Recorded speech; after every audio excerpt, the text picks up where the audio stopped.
Hey kids, Don Millis here from the state and local tax team at Reinhardt Berner Van Duren with a brief word about PPE, or personal protective equipment.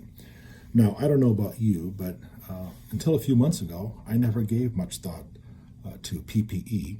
But in the early days of the pandemic, there were certainly all sorts of news accounts about shortages of PPE, and these were followed by heartwarming and inspirational stories of businesses and manufacturers stepping up their production process, some even altering their production process to make sure that our healthcare workers and first responders had adequate supplies of PPE in the form of face shields, masks, and the like. Well, as with most things in life, there is a tax aspect to PPE. So in Wisconsin, Wisconsin's sales and use tax provides an exemption for durable medical equipment that's primarily used in the home, like a CPAP machine. PPE is not durable medical equipment.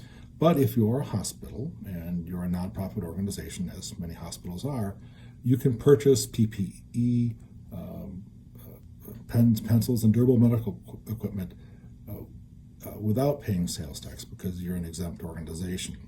But if you're a business like Reinhardt Berner Van Duren and you're supplying face masks to your employees or rubber gloves or other PPE, it's not surprising that you're going to have to pay sales tax on these purchases. Now, the concern is that some of the vendors who provide these items may not be familiar with Wisconsin tax law, so you want to make sure that you're being charged sales tax. Otherwise, if you are audited by the Department of Revenue, you could have a use tax liability plus 12%. Make sure that you're being charged sales tax. Otherwise, if you are audited by the Department of Revenue, you could have a use tax liability plus 12% interest and possibly a penalty, and no one likes penalties. What's a little bit more surprising is if you are one of these manufacturers that stepped up or altered its production process and you produced face shields or other PPE and you donated them, you could have a use tax liability on the amount of your donation.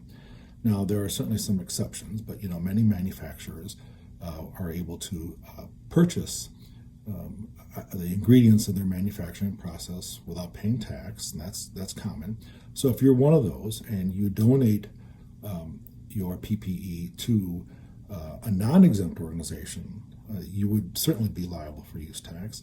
If you donate it to a government or to an exempt organization like a hospital or a governmental EMT service, you should be able to avoid a use tax liability. However, it's important that you obtain a certificate of exempt status from the donated organization.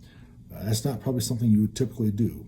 And again, if you don't do that, if you don't have that evidence, you run the risk that you will be liable for use tax if you're audited. And so if you're a manufacturer and you're producing thousands or hundreds of thousands or millions of these items, the liability could be very great unless you keep good records.